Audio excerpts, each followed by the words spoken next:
আমি বলি আমি আল্লাহকে ভালোবাসি, কিন্তু যখন নামাজের সময় হয় আমার চোখ ভারী হয়ে আসে, মন বলে পরে পড়ব।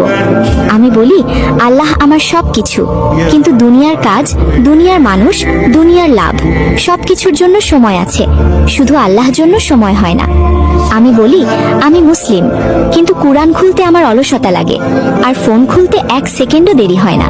আমি জান্নাত চাই, আমি আল্লাহর রহমত চাই, কিন্তু যেই গুনাহ আমাকে আল্লাহর থেকে দূরে নিয়ে যায় সেই গুনাহ ছাড়তে আমার মন চায় না।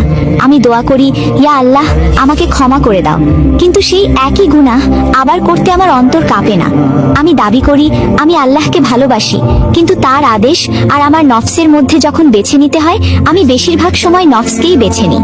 যদি সত্যি আল্লাহর প্রতি ভালোবাসা থাকতো তাহলে নামাজ বোঝা লাগতো না, কোরআন বিরক্ত লাগতো না, আর গুনাহ করে শান্তি লাগতো না।